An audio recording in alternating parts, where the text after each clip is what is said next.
Nous croyons que chaque réussite individuelle ou collective profite à tous.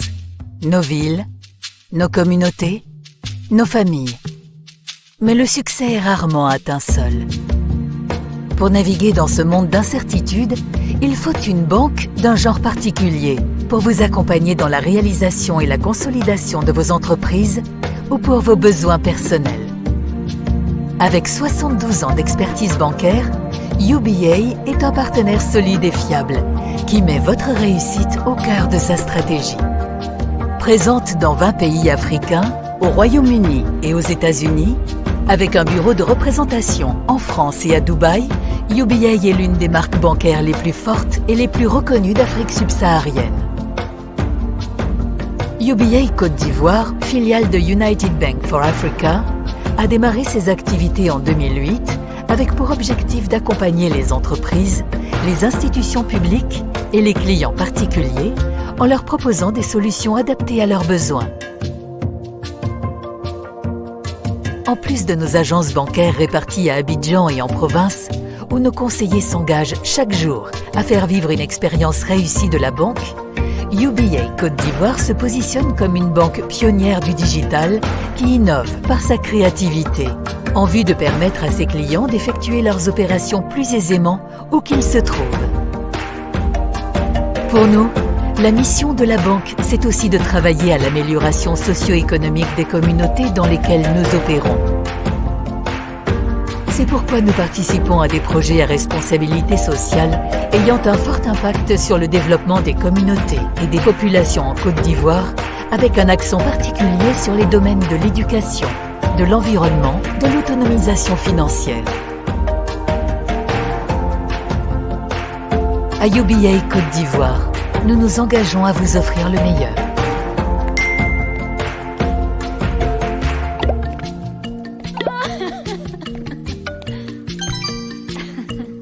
UBA, Africa's Global Bank.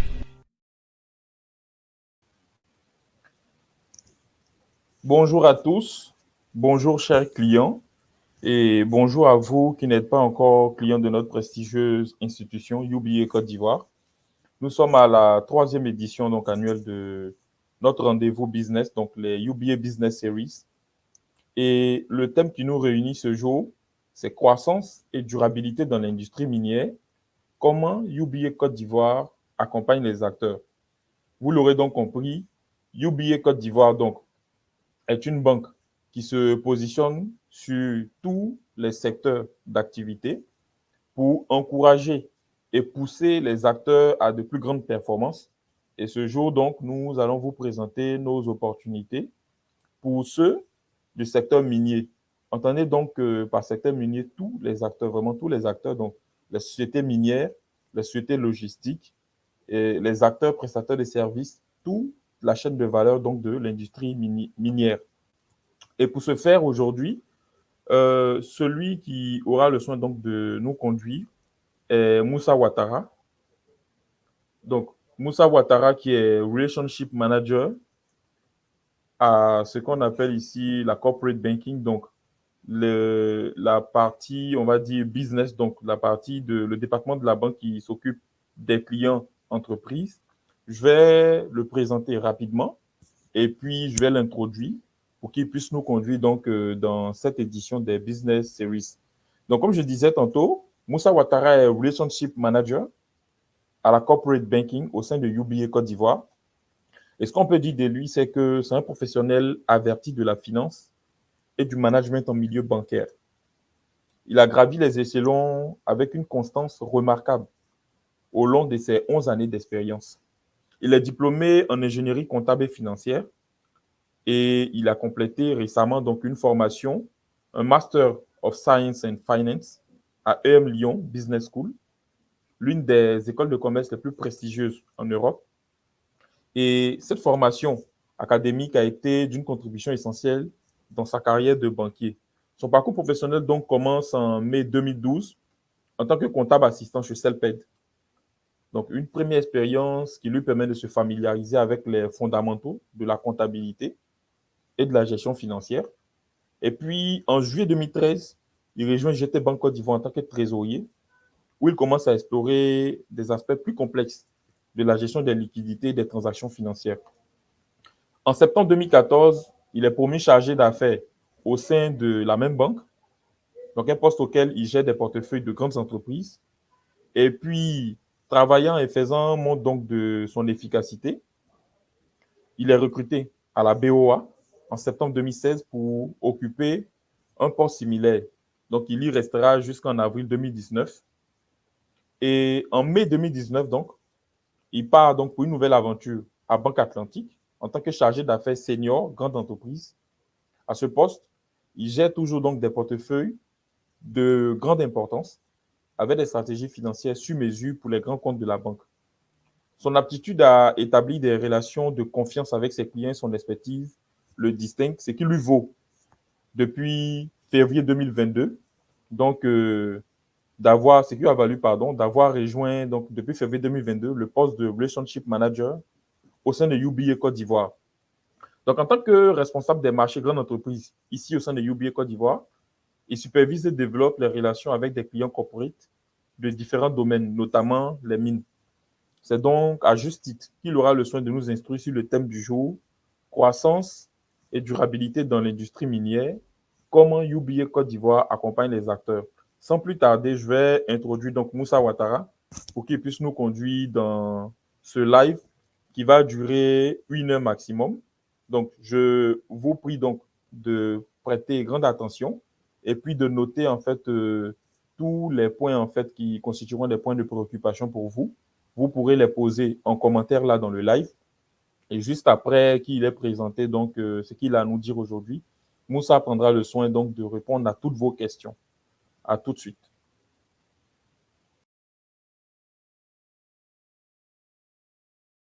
Client, bonjour, cher Prosper. Nous vous remercions de votre présence et de votre participation à ce live-là. Sans plus tarder, nous allons commencer la présentation et vous rappeler déjà le thème qui nous unit aujourd'hui ici. Il s'agit de la croissance et la durabilité dans l'industrie minière. Donc, et voir comment est-ce que UBA accompagne les acteurs du secteur minier. Voilà. Il faut noter que le secteur minier. Bon, déjà, nous allons vous présenter un peu le plan. Voilà, d'abord, on part en fait sur 4 points essentiels. D'abord, on aura ce qu'on appelle l'introduction. On va vous introduire un peu le secteur minier. En deuxième point, on va dire, il s'agit de vous montrer un peu le contexte et l'importance de l'industrie minière en Côte d'Ivoire. Et puis, troisième point, il s'agit de vous montrer comment UBA Côte d'Ivoire, en tant qu'entité bancaire, contribue à l'accompagnement des acteurs du secteur minier et au développement de ce dernier. Et puis, en dernier point, nous allons conclure pour vous montrer un peu l'impact de UBA sur tant au plan financier qu'au plan qualitatif sur le secteur minier ivoirien. Donc, il faut noter en fait que le secteur minier ivoirien constitue en fait un pilier fondamental de l'économie ivoirienne.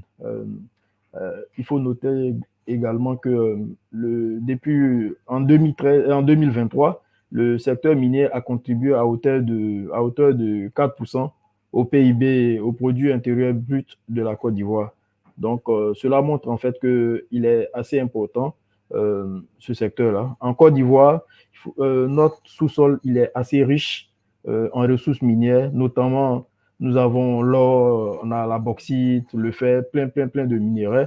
Donc, ce secteur-là a évolué au fil des temps pour montrer ainsi le potentiel économique de la Côte d'Ivoire. Voilà, donc, déjà, il faut voir l'importance du secteur minier ivoirien. Voilà, comme je le disais tantôt, il contribue à hauteur de 4% au PIB ivoirien. Voilà, donc c'est pas un secteur à négliger. Donc, avec la variété des minéraux que nous avons, notamment le plus important aujourd'hui, on va dire, c'est l'or. On a le diamant également en Côte d'Ivoire, on a le manganèse, on a la bauxite, on a d'autres minéraux, dont le fer que nous avons en Côte d'Ivoire.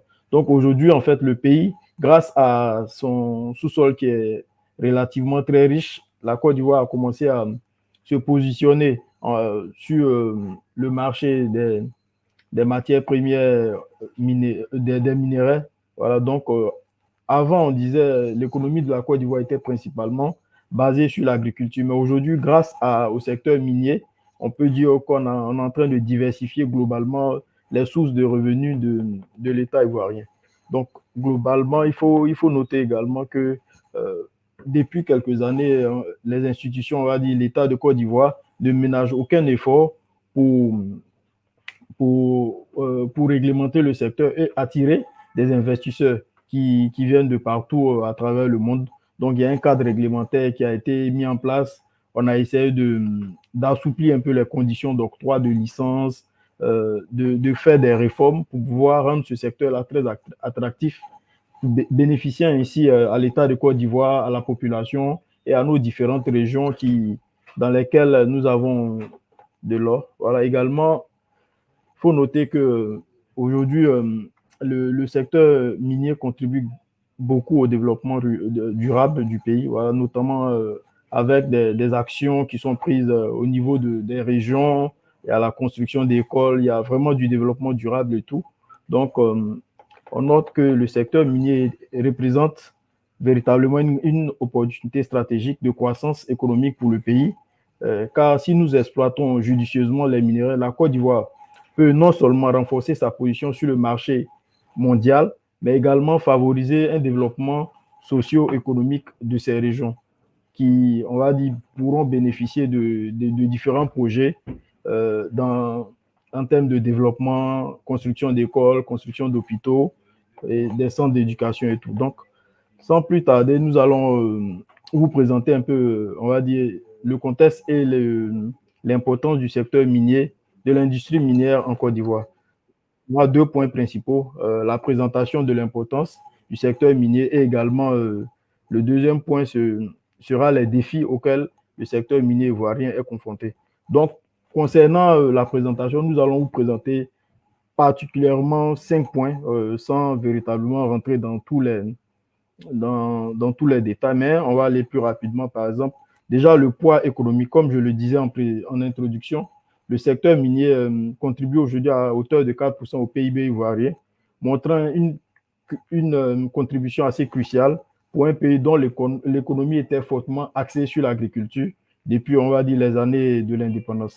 De plus, il faut noter que aujourd'hui, grâce on va dire, à l'exploitation minière et à l'exportation de ces ressources-là, la Côte d'Ivoire aujourd'hui bénéficie de ce qu'on appelle les revenus d'exportation qui nous permettent lorsqu'on vend, on reçoit ce qu'on appelle des devises, ça veut dire les ventes se font soit en dollars, en euros, qui permettent à la Côte d'Ivoire de bénéficier d'entrées de devises qui permettront après de pouvoir payer nos importations, puisque on sait que la Côte d'Ivoire consomme des biens et services qui sont pour la plupart fabriqués à l'extérieur du pays, c'est-à-dire peut-être en Europe, en Chine, au Moyen-Orient. Donc, pour pouvoir payer ces importations-là, nous avons besoin de devises.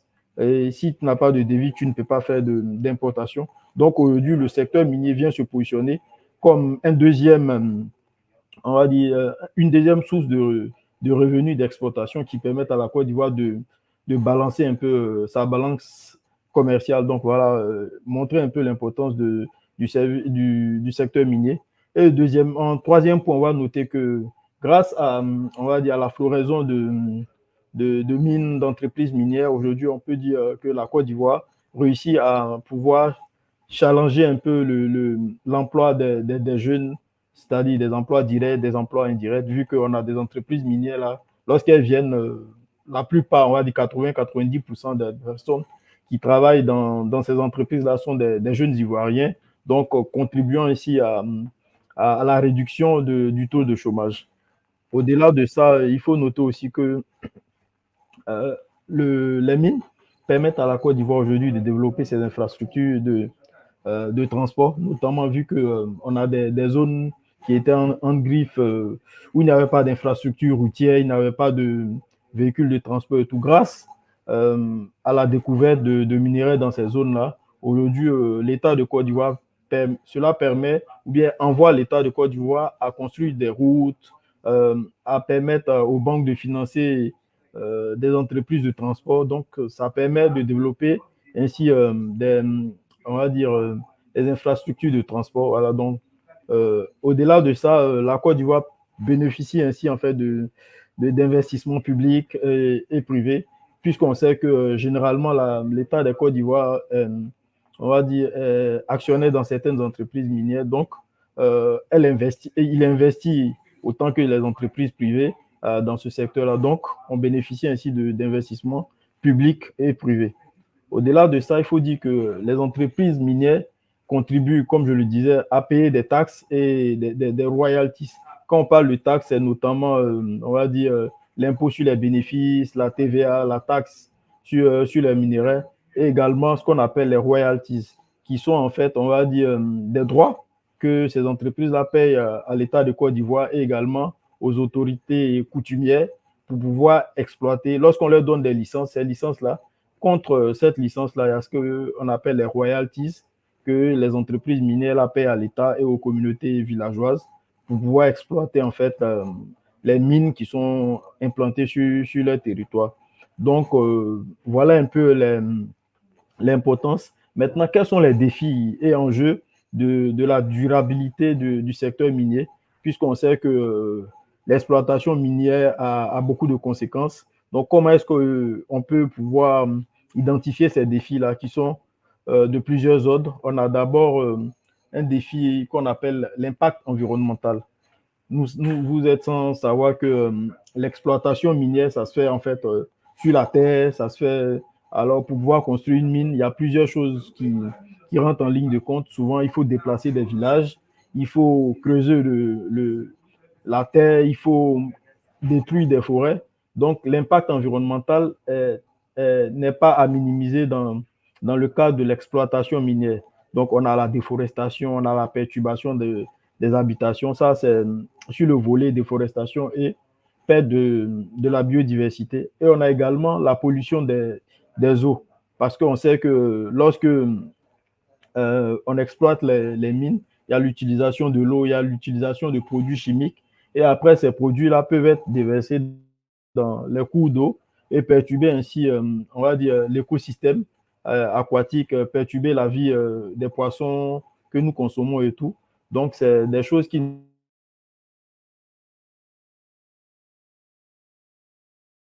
ne faut pas négliger dans ce qu'on appelle la gestion des rejets. Les rejets miniers tels qu'il y a des résidus, il y a des eaux usées qui doivent être soigneusement traités pour éviter d'avoir des impacts très négatifs sur l'environnement. Maintenant, on va aller également, qui dit pollution de l'eau dit également pollution de l'air, étant donné que et également l'émission de gaz à effet de serre, qu'on sait aujourd'hui, on va dire le monde entier se réunit pour pouvoir réduire un peu tous ces impacts-là afin de permettre que nous ayons une vie saine. Voilà. Je pense qu'il y a quelque temps, quelqu'un nous disait que aujourd'hui, le monde vit depuis le mois d'août en griffe en termes de ressources naturelles, de tout le monde vit à crédit.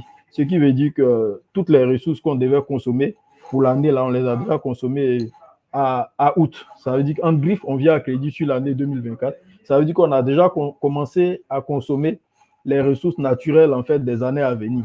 Donc, si on continue ainsi, s'il n'y a pas de mesures qui sont prises, alors on risque d'aller vers des catastrophes qu'on ne souhaite d'ailleurs pas. Également, j'ai parlé un peu de la gestion des déchets, de la stabilité des stockages et tout. Donc voilà, donc ainsi se présente le volet sur l'impact naturel, voilà, environnemental. Il y a également l'impact social et communautaire qui ne faut pas négliger. On va parler de la santé des travailleurs. Quand on sait que ce sont des produits chimiques qui sont utilisés, donc il faut pouvoir impacter un peu les conditions de travail et également former les personnes là qui travaillent sur ces mines là pour éviter que des catastrophes puissent apparaître. Voilà. Donc, au-delà de l'impact social, on peut parler également de la responsabilité des entreprises. Donc, il faut que ces entreprises-là puissent investir de manière communautaire. Ça veut dire construire des écoles, construire des hôpitaux dans ces zones-là pour permettre que les populations ne sortent pas en griffe perdante de l'exploitation minière. Et également, il faut créer aussi des cadres de dialogue avec les populations villageoises, également l'État de Côte d'Ivoire pour pouvoir inclure ces populations-là dans les développements de projets miniers. Au-delà de ça, on va parler également des défis économiques et financiers. Voilà, parce qu'en fait, aujourd'hui, quand une entreprise ou bien l'État investit dans les mines, elle s'attend à terme à recevoir, on va dire, des bénéfices. Donc, comment faire pour ne pas que les impacts économiques là puissent, en griffe, détériorer les marges ou les bénéfices attendus. Donc, on va parler de fluctuation de prix quand on sait que celui qui produit, en fait, les produits miniers ici n'est pas forcément celui qui fixe les prix. Donc, d'un moment à l'autre, il peut avoir, en fait, des prix volatiles qui vont impacter négativement les résultats de ces entreprises-là. Et également, il y a la gestion des risques, voilà. Puisque quand on vend l'entreprise en Côte d'Ivoire, ici, c'est le franc CFA qui est utilisé. Donc, comment faire pour ne pas que les fluctuations des prix là puissent impacter négativement les résultats?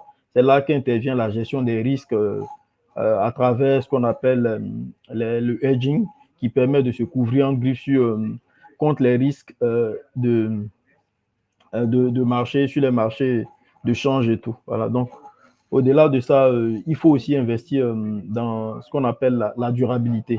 Voilà. Donc, on parle de coût de conformité, puisque les investissements qui sont nécessaires pour pouvoir se conformer aux normes environnementales, sociales, peuvent représenter aussi des poids un peu lourds financièrement pour les entreprises. Donc ça aussi, il faut pouvoir en tenir compte et voir après ce qu'on appelle le retour sur investissement. C'est vrai, on parle d'investissement, durabilité. Qu'est-ce que l'entreprise qui vient exploiter les minéraux ivoiriens et qui investit pour pouvoir se conformer on va dire, de manière sociale, sur les impacts et tout, comment est-ce qu'elle s'assure qu'elle a un retour sur investissement? Donc ça aussi, ça doit être pris en compte pour pouvoir voir un peu la rentabilité des différents projets miniers. Voilà. Donc, ce qu'on pourra dire sur cette première partie-là, c'est que les défis et puis les enjeux de la durabilité de l'industrie minière sont vastes et complexes. Voilà. Donc, pour pouvoir garantir une exploitation minière responsable et durable, il est essentiel de prendre en compte les impacts environnementaux, socio-économiques des activités minières. Également, les entreprises doivent pouvoir adapter des pratiques rigoureuses de gestion et pouvoir investir dans la technologie pour engager un dialogue permanent avec on va dire, les États et également les parties prenantes qui sont aussi les communautés villageoises qui abritent les différentes mines. Voilà. Donc, ainsi se présente, on va dire, la deuxième partie de notre présentation. Sans plus tarder, nous allons vous montrer un peu le rôle que UBA en tant que banque joue pour pouvoir permettre en fait au secteur minier de croître. Donc, on va vous présenter sur plusieurs volets le rôle de UBA, que UBA joue et que UBA pourrait jouer dans ce domaine-là. Voilà. Donc, d'abord, on va vous présenter un peu UBA. Voilà. Il faut dire que UBA, c'est une banque qui est très vieille. Voilà. Elle a 75 ans. Voilà. C'est une banque de longue date. Et UBA aujourd'hui UBA est présente dans plusieurs pays, notamment en Côte d'Ivoire, en Afrique de l'Ouest. C'est une banque panafricaine de vraiment premier ordre. Voilà, donc on a plus de 20 000 employés. Également, hors de l'Afrique, UBA est présente à Londres, à New York et à Paris. Et récemment, nous avons ouvert, on va dire l'année dernière, à Dubaï, un bureau de représentation qui permet en fait de créer un lien entre nos clients qui sont dans ces zones-là et l'Afrique subsaharienne et les autres pays. Voilà. On va présenter un peu comment est-ce que UBA a évolué. Voilà, donc UBA, on va dire, a commencé en 1949, donc on parle de plus de 75 ans. Et il y a eu plusieurs fusions qui ont permis à UBA de s'implanter dans ces pays-là. Donc aujourd'hui, on va parler principalement de UBA Côte d'Ivoire. Voilà, donc UBA Côte d'Ivoire est sur le marché ivoirien depuis 2008. Donc, on dira que UBA Côte d'Ivoire a 15 ans d'existence. Donc, UBA Côte d'Ivoire est dirigé par Madame Sarata Kone Conetiam, voilà, qui permet en fait à l'entreprise de connaître une croissance depuis plusieurs années. Voilà, donc c'est Madame Sarata Konetiam, c'est une pionnière de l'industrie bancaire. Voilà, donc elle est une figure en fait du secteur bancaire ivoirien avec une carrière marquée par des réussites notables et un engagement envers l'innovation et le développement durable. Donc, en tant que directrice générale de UBA, elle continue de jouer un rôle crucial dans la croissance de la banque et la promotion d'une économie locale, dynamique et prospère.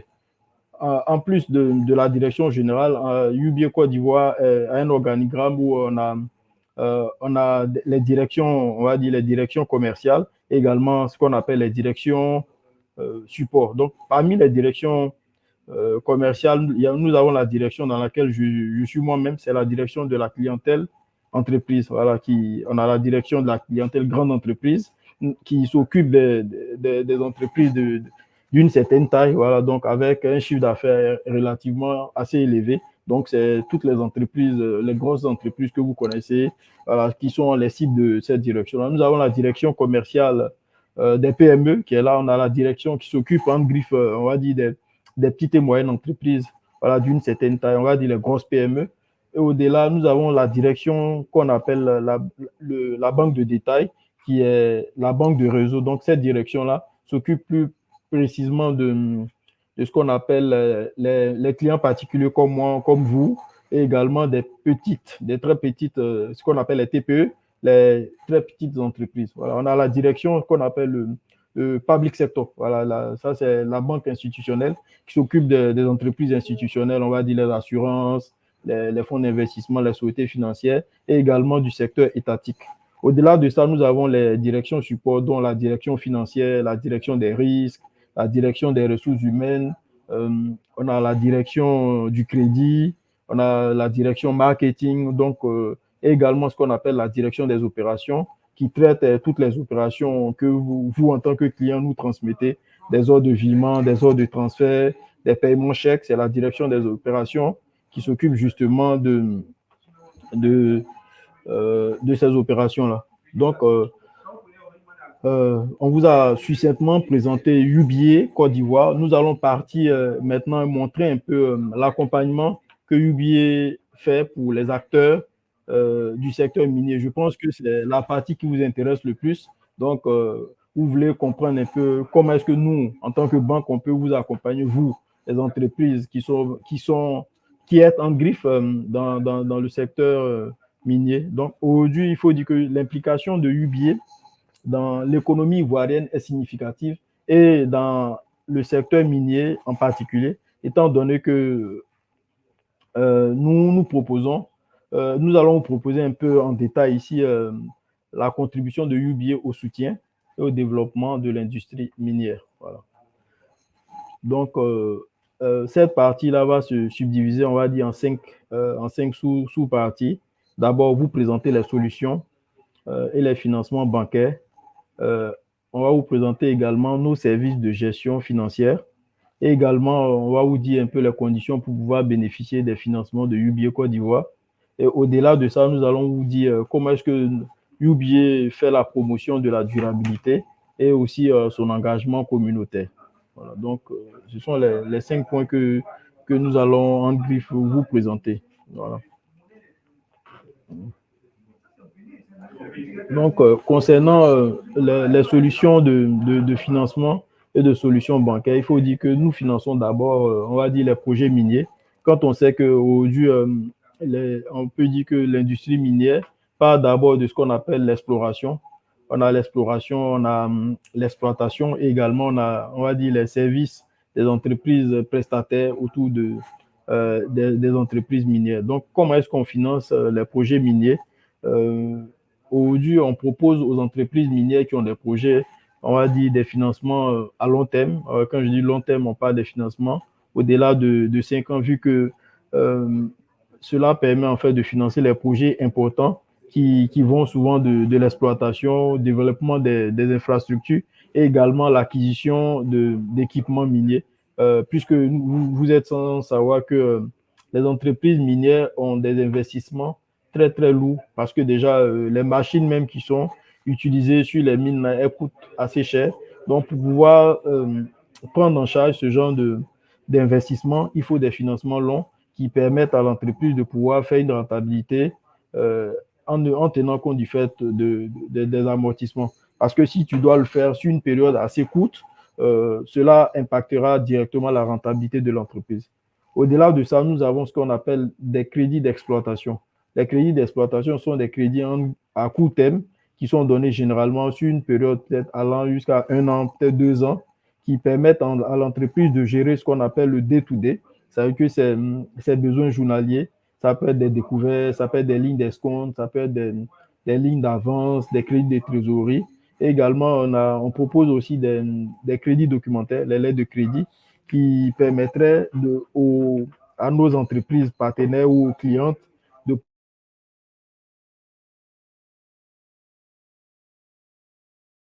pouvoir faire des implications. Pour pouvoir importer ces équipements-là, généralement, il faut mettre en place, on va dire, un contact de confiance entre notre client ici et puis son fournisseur qui est à l'étranger. Donc, pour pouvoir sécuriser cette transaction-là, nous proposons la mise en place de l'aide de crédit.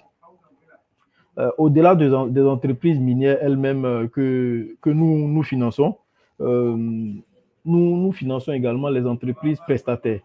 Parce que généralement, les entreprises minières que vous voyez, elles ne font pas, on va dire, toute la chaîne en fait d'exploitation en fait de leurs activités. Il y a des entreprises qui sont des prestataires miniers. Ça veut dire en fait qu'elles détiennent, elles ont des machines, donc elles peuvent venir aider l'entreprise détentrice en fait de la licence à exploiter ses ressources. Donc ça peut être la gestion aussi du personnel, ça peut être on va dire l'apport de certains services, notamment comme je disais la gestion du personnel, ça peut être la gestion de plusieurs choses et tout. Donc ces entreprises-là, généralement, elles aussi, elles ont des besoins que UBA permet de financer. Donc généralement, elles aussi, leurs besoins peuvent être des crédits à moyen terme pour pouvoir financer aussi des équipements. Parce que, par exemple, ça peut être des équipements de transport. Une entreprise de transport peut être contactée par l'entreprise minière là, pour pouvoir, on va dire, transporter pour elle ces minéraux. Ouais, ça peut être du site de la mine jusqu'à peut-être au port ou bien jusqu'à une unité de traitement. Donc, pour pouvoir prendre en charge ces investissements-là, nous proposons des crédits à moyen terme et qui vont, on va dire, être remboursés après par peut-être les ressources qui proviendraient des contrats de transport. Et également, à ces entreprises-là, nous proposons aussi des crédits d'exploitation. Donc, ça peut être des lignes de découvert, ça peut être des avances sur facture, ça peut être des lignes d'escompte, des faits de commerce, soit avalisés ou non avalisés. Voilà, quand on sait que généralement, toutes les entreprises peuvent avoir on va dire des besoins de financement. Même l'entreprise minière qui donne le contrat au prestataire peut avoir on va dire, des soucis de trésorerie. Donc, très souvent, des factures peuvent être impayées.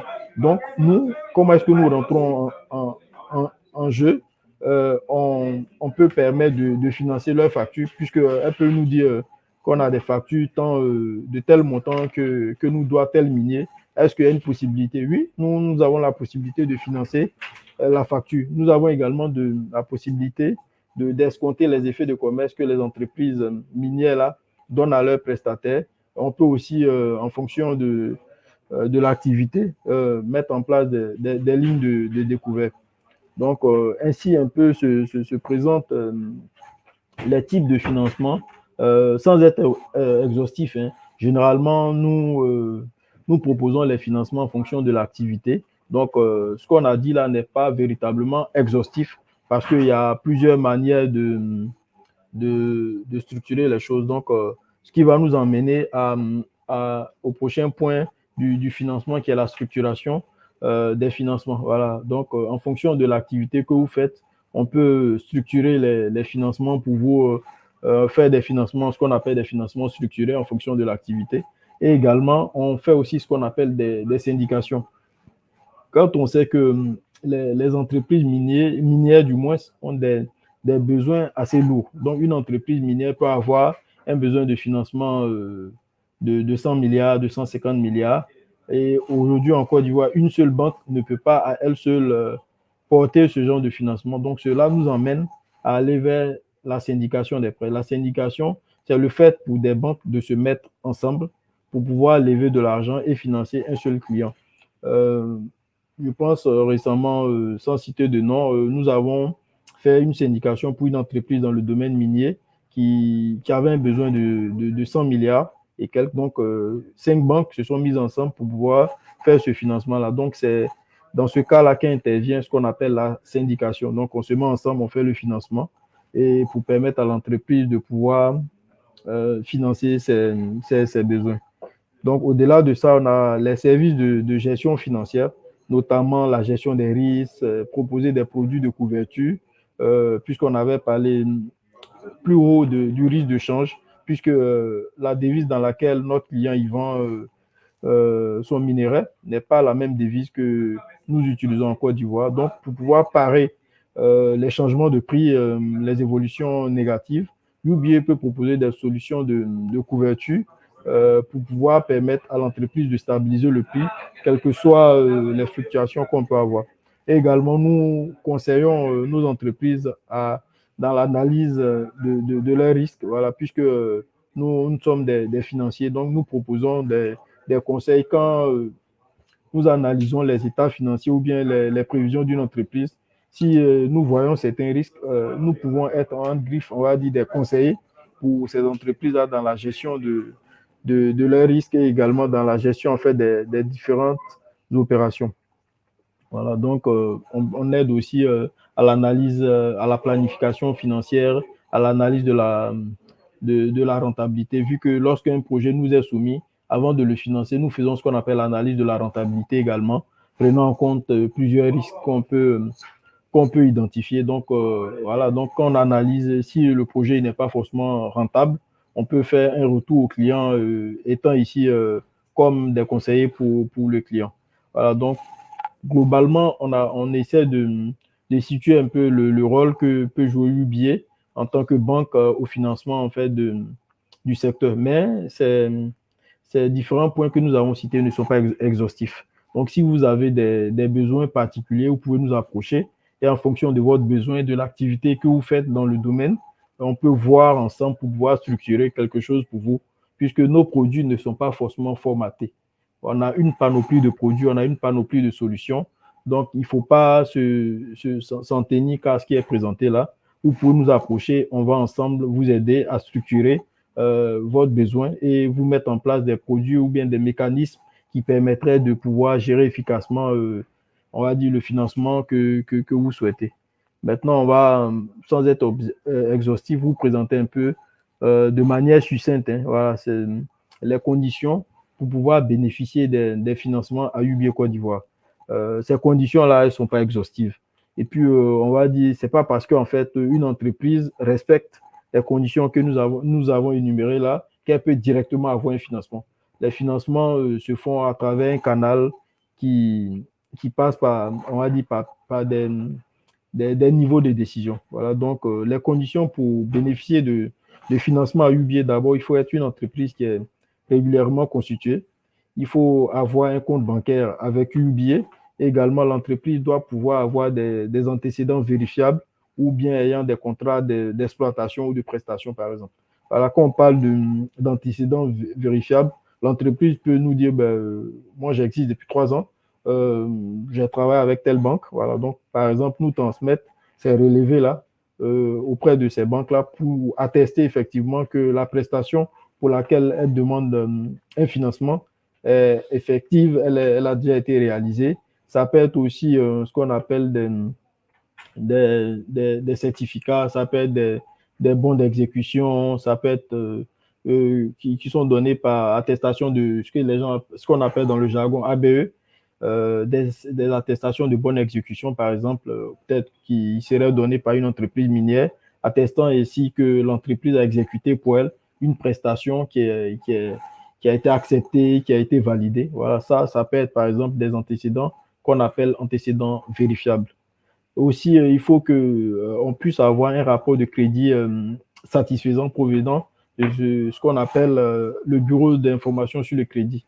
Il faut en fait savoir en fait que dans la zone UEMOA, qui est notre zone francophone ouest africaine, il y a ce qu'on appelle le bureau d'information sur le crédit aujourd'hui qui permet aux banques de partager un peu les risques de crédit et de partager l'information sur les entreprises ou les clients qui sont, on va dire, les bons payeurs ou les mauvais payeurs.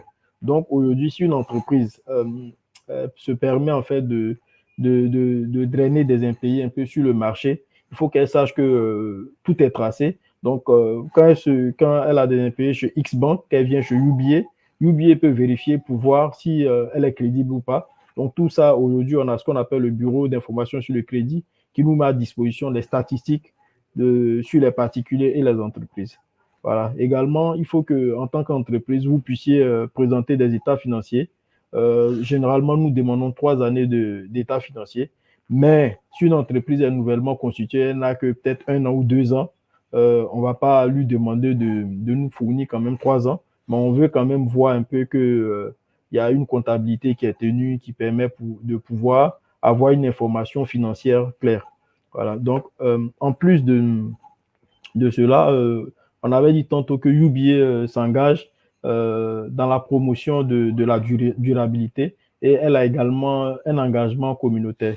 Donc, quand on parle de la promotion de la durabilité, il s'agit de projets écologiques dans lesquels, en fait, UBA peut soutenir des projets miniers qui sont axés sur la durabilité environnementale, telles que, par exemple, des initiatives de réduction de l'impact écologique et technologique sur, par exemple, les traitements des déchets. Voilà, donc, aujourd'hui, pour ceux qui savent un peu, il y a la décharge d'Akodo est en train d'être transformée.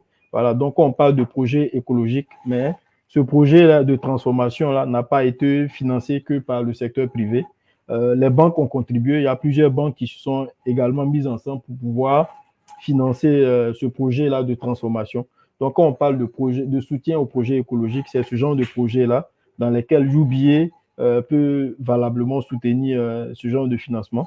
Il y a également la responsabilité sociale qui est pour UBA, en fait, une manière d'encourager les entreprises minières à investir dans des projets à responsabilité sociale, comme des projets communautaires, la construction d'écoles et tout. Donc, généralement, où est-ce que se situe cette responsabilité-là? Quand nous finançons des projets, il y a la partie, on va dire, sociale, environnementale, là, qui est incluse dans l'offre de financement qu'on fait. Ça veut dire qu'on insiste auprès des entreprises là, de pouvoir mettre en place des recherches, on va dire, des études environnementales et sociales et nous dit clairement quels sont leurs projets sur le volet environnemental, social et tout. Et c'est après avoir, on va dire, parcouru toute cette étude-là que souvent les financements sont octroyés. Donc, on n'octroie pas pour octroyer, mais ce sont des étapes et c'est quand le financement est mis en place, nous vérifions de manière périodique avec l'entreprise que tout ce qui a été dit dans l'étude environnementale et sociale a été exécuté. Donc, on va dire ici le prêt est sur plusieurs années. À chaque période, on peut dire peut-être chaque année que l'entreprise nous fasse un point en fait de ce qui a été fait et ce qui n'a pas été fait pour pouvoir corriger le tir. S'il faut peut-être leur faire des injonctions et tout, c'est ainsi que ça se fait. Voilà, donc il y a également l'environnement et l'engagement communautaire, donc investissement dans les communautés, des projets locaux, partenariat avec les communautés et également la promotion de l'inclusion financière permettant, c'est par exemple permettre l'accès aux services bancaires à des communautés qui sont sur les mines, en peut-être créer une agence bancaire dans la zone où peut-être si c'était une zone reculée et tout. Donc voilà un peu comment est-ce que se présente un peu le rôle de UBA dans le soutien au secteur minier. Donc pour résumer un peu, on va dire que UBA soutient le secteur minier à travers, on va dire, des financements, à travers des conseils financiers et la promotion de la durabilité. Donc, on va dire, en investissant dans ces initiatives durables-là, et également en permettant aux entreprises de contribuer au développement responsable et durable de l'industrie. Voilà, donc, sans plus tarder, je pense qu'on a fait un peu plus de 40 minutes. On va aller rapidement sur la conclusion. pour vous permettre de poser les questions. Donc, pour conclure, on dira que UBA s'engage pleinement à soutenir la croissance et la durabilité dans l'industrie minière en Côte d'Ivoire. Cela se fait par le canal des financements adaptés à des solutions de gestion financière et au soutien de la durabilité et à des initiatives communautaires. La banque joue un rôle très clé dans le développement responsable de ce secteur, vital pour l'économie ivoirienne. En collaborant avec UBA Côte d'Ivoire, les entreprises minières peuvent bénéficier de ressources et de services adaptés qui vont favoriser leur succès et leur permettant de contribuer de manière durable à l'économie ivoirienne. Donc, on va dire chers clients, chers prospects, nous vous invitons à explorer, on va dire, les nombreux avantages que UBA Côte d'Ivoire peut offrir à votre entreprise. En ouvrant un compte bancaire chez nous, vous pouvez bénéficier non seulement d'une gamme complète de produits et services financiers, mais également du soutien d'un partenaire dédié à votre succès. Ensemble, nous pouvons contribuer à la croissance et au développement durable de l'économie ivoirienne en général et du secteur minier en particulier. Je vous remercie de votre attention.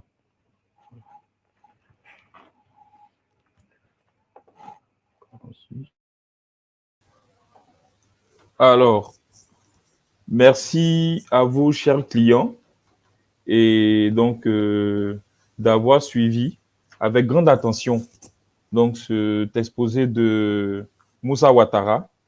Et j'espère que vous avez pris bonne note. On va se donner 2 petites minutes pour souffler. Et puis, nous reviendrons tout de suite pour répondre à vos questions. Donc, du moins, Moussa va vous répondre à vos questions. On se donne 2 petites minutes pour souffler rapidement, le temps de digérer toute l'information accumulée et puis de peaufiner en fait ces points de préoccupation. À tout de suite. Nous croyons que chaque réussite individuelle ou collective profite à tous. Nos villes, nos communautés, nos familles. Mais le succès est rarement atteint seul. Pour naviguer dans ce monde d'incertitude, il faut une banque d'un genre particulier pour vous accompagner dans la réalisation et la consolidation de vos entreprises ou pour vos besoins personnels. Avec 72 ans d'expertise bancaire, UBA est un partenaire solide et fiable qui met votre réussite au cœur de sa stratégie. Présente dans 20 pays africains, au Royaume-Uni et aux États-Unis, avec un bureau de représentation en France et à Dubaï, UBA est l'une des marques bancaires les plus fortes et les plus reconnues d'Afrique subsaharienne. UBA Côte d'Ivoire, filiale de United Bank for Africa, a démarré ses activités en 2008 avec pour objectif d'accompagner les entreprises, les institutions publiques et les clients particuliers en leur proposant des solutions adaptées à leurs besoins. En plus de nos agences bancaires réparties à Abidjan et en province, où nos conseillers s'engagent chaque jour à faire vivre une expérience réussie de la banque, UBA Côte d'Ivoire se positionne comme une banque pionnière du digital qui innove par sa créativité, en vue de permettre à ses clients d'effectuer leurs opérations plus aisément où qu'ils se trouvent. Pour nous, la mission de la banque, c'est aussi de travailler à l'amélioration socio-économique des communautés dans lesquelles nous opérons. C'est pourquoi nous participons à des projets à responsabilité sociale ayant un fort impact sur le développement des communautés et des populations en Côte d'Ivoire, avec un accent particulier sur les domaines de l'éducation, de l'environnement, de l'autonomisation financière. À UBA Côte d'Ivoire, nous nous engageons à vous offrir le meilleur.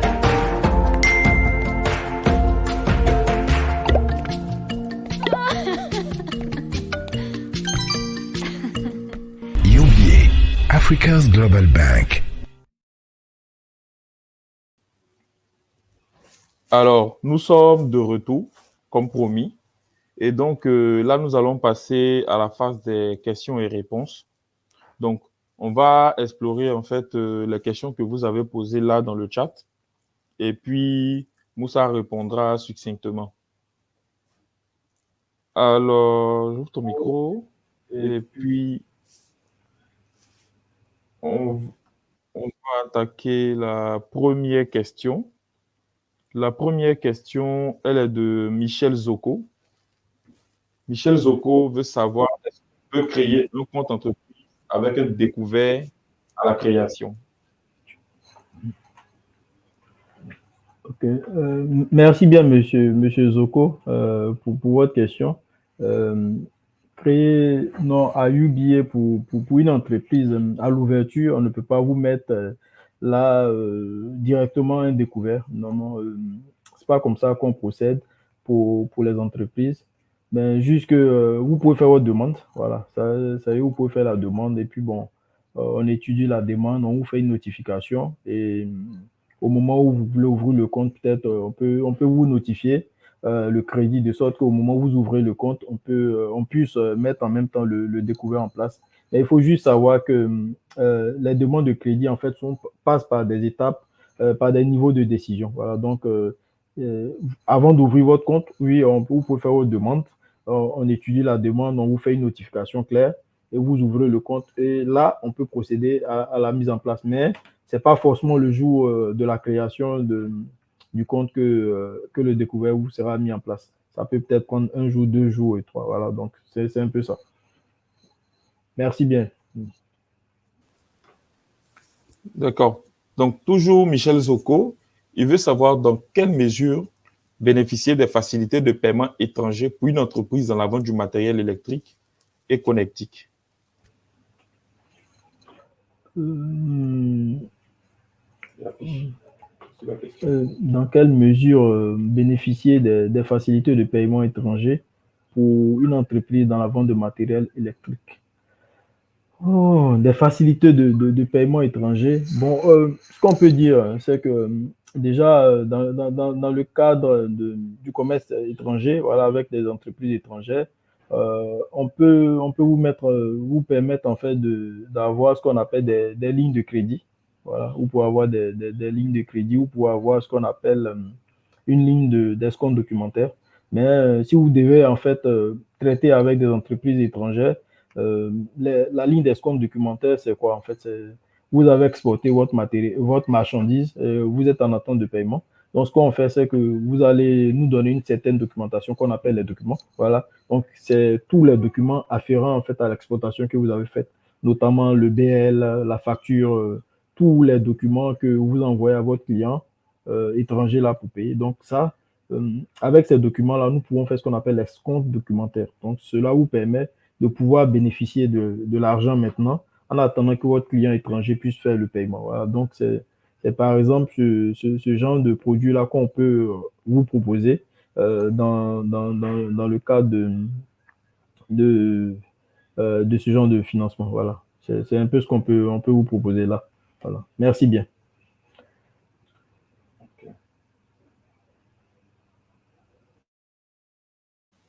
Alors, on va donc s'intéresser à une autre question. Cette fois-ci, elle est de Sares Tamou. Sares Tamou veut savoir est-ce qu'il est prévu la mise en place de l'offre leasing au sein de UBA, le secteur minier étant un gros consommateur de leasing in and out et sur toute la chaîne de valeur. Est-ce qu'on répète la question? Merci bien, Monsieur Tamou, pour votre question. Il faut dire que, ouais, pour l'instant, à UBA Côte d'Ivoire, nous ne faisons pas encore de leasing, mais tout ça, c'est à l'étude. Hein, c'est à l'étude. Je pense que les années à venir, on va sûrement avoir un service leasing qui permettra en fait de prendre en charge ce dont vous avez parlé tantôt, notamment les entreprises minières. Mais ce qu'il faut noter, c'est que on a un palliatif, ce que j'avais cité lors de la présentation. Il s'agit des crédits à long et moyen terme qu'on utilise en fait pour pallier. Pour l'instant, hein, vu qu'on n'a pas de service leasing pour pouvoir pallier en fait l'insuffisance ou bien le, l'absence de service leasing. Donc, avec les crédits moyen et long terme, on finance valablement les entreprises minières là, dans le cadre de l'acquisition de leur matériel de fonctionnement ou bien du matériel de transport. Merci bien, monsieur Saros. On a une autre question. Donc, cette fois, elle est de Mohamed Lamine Bamba. Et la question est adressée en anglais. Donc, on pourra la lire en anglais et répondre en français. Parce que nous sommes pas d'accord. Je pense que pour lui, exceptionnellement, Moussa pourra répondre aussi en anglais.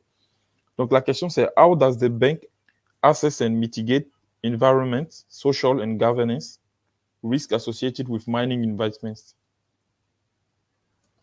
On peut répéter. How does the bank assess and mitigate environmental, social, and governance, donc ESG, risks associated with mining investments? Okay.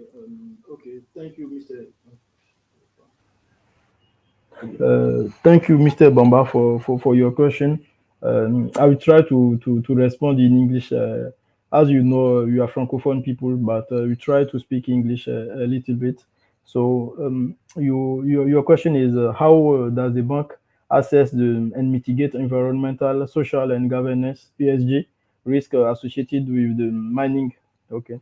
So what I can say is that ESG factors are increasingly crucial in the mining sector due to the fact that there is a stricter regulations and public scrutiny, potential and significant financial reputational risk.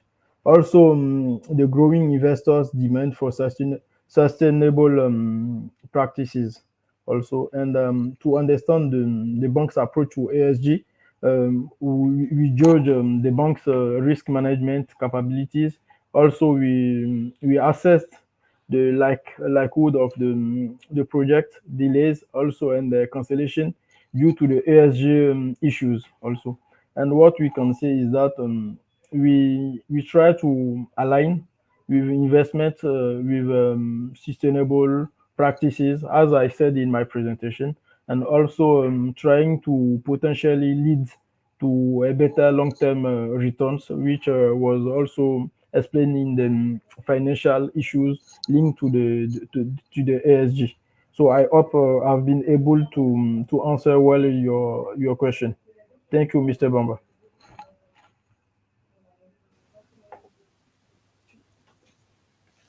Ok, Mr. Bamba a une deuxième question.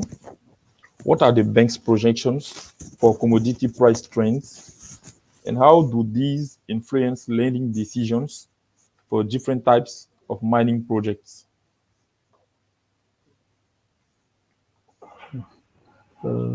Thank you, Mr. Bamba. And what I have understood from your question, it is to know the bank's projection for commodities price, and also how this influence leading decision for different types of mining project. Okay. What I can say as a proposition of answer is that commodity prices significantly impact mining project viability. This I think in my last point it was said because we can be advisor for the mining companies, because when we have a mining project that we try to analyze, to give some analysis, we try to see how what I can say the viability, also the impact yield, the yield which we call in French it is rentability. So rentability. So we try to assess this, to also assess that the project is viable, and also it can have a return on equity on it. So what we do is that as I was saying, commodity prices significantly impact mining project viability. So this will help investors because it gain insights into the bank's market outlook, and also we try to understand how the bank's projection might affect loans terms and also the availability. And also we try also to identify the types of mining project, and they view to see which one are most promising and also which one can be viable. So it is those ones which are viable and which can have a return are those which the banks finance. So try to give loans to them in order to finance those projects. I hope I've been able also to answer to your second question, Mr. Bamba.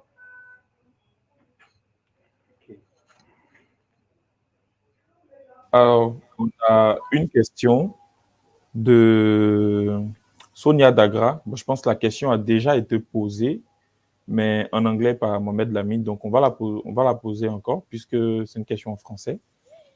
Quels sont les apports de UBA dans la promotion des critères ESG, environnementaux, sociaux et gouvernance? Je pense que ça a été, on vient de répondre à ça en anglais. Merci bien, Madame Dagra. Ce que je disais, c'est qu'on vient de répondre à cette question en anglais. Et puis par derrière, il faut dire que dans la présentation, on avait également présenté un peu.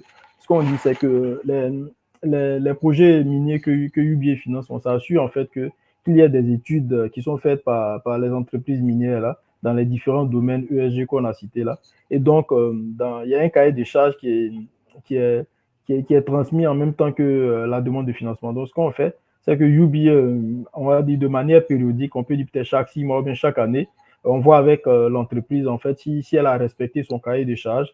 Cela, en fait, peut être un motif pour pouvoir, on va dire, dénoncer la facilité.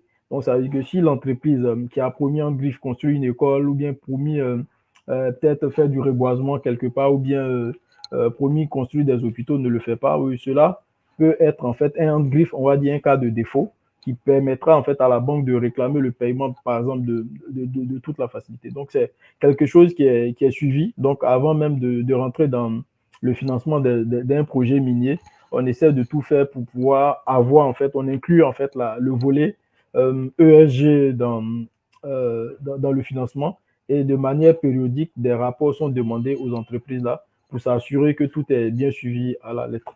Merci bien, Madame Dagra. Merci, Moussa. On a une autre question de Thierry Arnaud Amon Aka. Je vais l'afficher. Alors, il veut savoir, dans le cadre d'un opérateur logistique qui a un marché public qui lui est attribué dans l'industrie minière, transport, importation ou exportation, quelles sont les options disponibles pour bénéficier d'un crédit de préfinancement?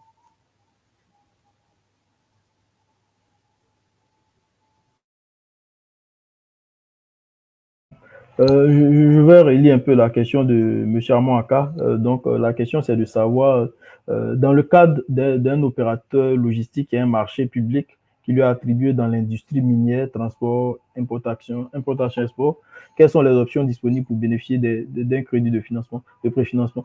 On va dire tous les crédits que nous avons cités en fait dans notre présentation, notamment des crédits à moyen terme, des crédits d'exploitation, sont des options qui sont disponibles. Voilà, mais généralement, comme je le disais, dans le cas des entreprises, nous n'avons pas, on va dire, des produits formatés. Voilà, c'est pas formaté. On analyse avec vous, en fait, le circuit.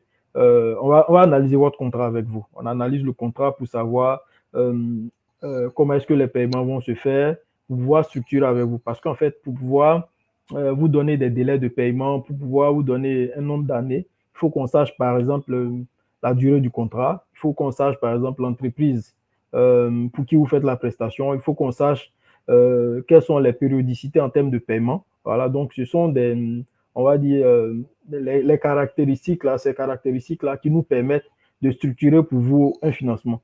Et aussi, par derrière, on essaie de voir quel type de garantie vous avez. Voilà, en fonction aussi, puisque pour tout type de crédit, il faut des garanties. Voilà, donc en fonction du type de crédit que vous voulez, en fonction de la durée du contrat, en fonction des modalités de paiement, nous, on pourra structurer pour vous des types de financement. Donc, il y a des financements en fonction des paiements, dont les remboursements mensuels, et les remboursements peuvent être mensuels. Il y a certains pour lesquels les remboursements peuvent être trimestriels, semestriels ou bien même annuels en fonction des modalités de paiement. Il y a également des financements, par exemple, lorsque peut-être votre contrat ne dure que peut-être 3 ans, vous convenez avec moi que vous ne pouvez pas venir demander un financement sur 5 ans. Donc, c'est l'ensemble de ces caractéristiques-là qu'on prend en compte pour structurer avec vous le type de financement qui sied à votre activité. Voilà. Donc, c'est un peu ce que je voulais dire pour répondre à M. Amoaka. Merci bien, M. Amoaka. Alors, je pense que nous avons exploré les questions que nous avions. Et donc, si vous en avez de nouvelles, vous pourrez les adresser là en commentaire. Et puis, Moussa pourra répondre en écrivant. Nous sommes là au bout de cette édition des UBA Business Series. Et les thèmes, c'était croissance et durabilité dans l'industrie minière. Comment UBA Côte d'Ivoire accompagne les acteurs. Nous étions accompagnés de Moussa Ouattara, qui est Relationship Manager à la Corporate Banking au sein de UBA Côte d'Ivoire, qui avait le soin de conduire cette édition. Je vais laisser la parole à Moussa pour nous adresser son mot de fin avant de fermer cette session. Merci bien, Luc. Merci. Par ma voix, hein, cher client, on va dire cher prospect, qui avait pris de votre temps pour vous connecter à cette session-là. UBA Côte d'Ivoire voudrait vous dire merci pour votre précieux temps que vous avez bien voulu nous accorder. Nous voudrons en fait vous faire savoir que UBA Côte d'Ivoire est résolument engagé dans le financement de l'économie ivoirienne en général et également et en particulier dans le financement de l'économie de l'industrie minière. Ce financement-là ne peut se faire sans vous, qui êtes les acteurs, qui êtes les entreprises, qui êtes nos prospects. Donc, nous vous invitons à vous approcher de nous ou bien de nous dire comment est-ce que nous pouvons vous joindre afin de voir dans quelle mesure nous pouvons financer vos projets, vos activités et également pour permettre en fait au développement de l'économie ivoirienne. Donc, nous vous remercions une fois de plus. Nous restons disponibles. Nous allons vous laisser nos différents contacts afin que si vous avez des besoins, si vous avez des questions dans quelques domaines que ce soit, vous pouvez nous les adresser afin que nous puissions vous apporter des solutions. Donc, nous vous remercions une fois de plus. Nous restons en attente de vous recevoir. Également, nous sommes disponibles aussi afin que vous nous receviez dans vos entreprises. Nous vous remercions et nous vous souhaitons de passer un très bon week-end. Merci bien pour votre temps précieux que vous nous avez accordé. Bye.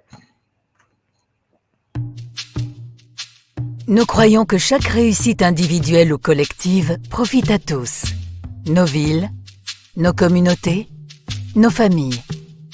Mais le succès est rarement atteint seul. Pour naviguer dans ce monde d'incertitude, il faut une banque d'un genre particulier pour vous accompagner dans la réalisation et la consolidation de vos entreprises ou pour vos besoins personnels. Avec 72 ans d'expertise bancaire, UBA est un partenaire solide et fiable qui met votre réussite au cœur de sa stratégie. Présente dans 20 pays africains, au Royaume-Uni et aux États-Unis, avec un bureau de représentation en France et à Dubaï, UBA est l'une des marques bancaires les plus fortes et les plus reconnues d'Afrique subsaharienne. UBA Côte d'Ivoire, filiale de United Bank for Africa, a démarré ses activités en 2008 avec pour objectif d'accompagner les entreprises, les institutions publiques et les clients particuliers en leur proposant des solutions adaptées à leurs besoins. En plus de nos agences bancaires réparties à Abidjan et en province, où nos conseillers s'engagent chaque jour à faire vivre une expérience réussie de la banque, UBA Côte d'Ivoire se positionne comme une banque pionnière du digital qui innove par sa créativité, en vue de permettre à ses clients d'effectuer leurs opérations plus aisément où qu'ils se trouvent. Pour nous, la mission de la banque, c'est aussi de travailler à l'amélioration socio-économique des communautés dans lesquelles nous opérons. C'est pourquoi nous participons à des projets à responsabilité sociale ayant un fort impact sur le développement des communautés et des populations en Côte d'Ivoire, avec un accent particulier sur les domaines de l'éducation, de l'environnement, de l'autonomisation financière. À UBA Côte d'Ivoire, nous nous engageons à vous offrir le meilleur.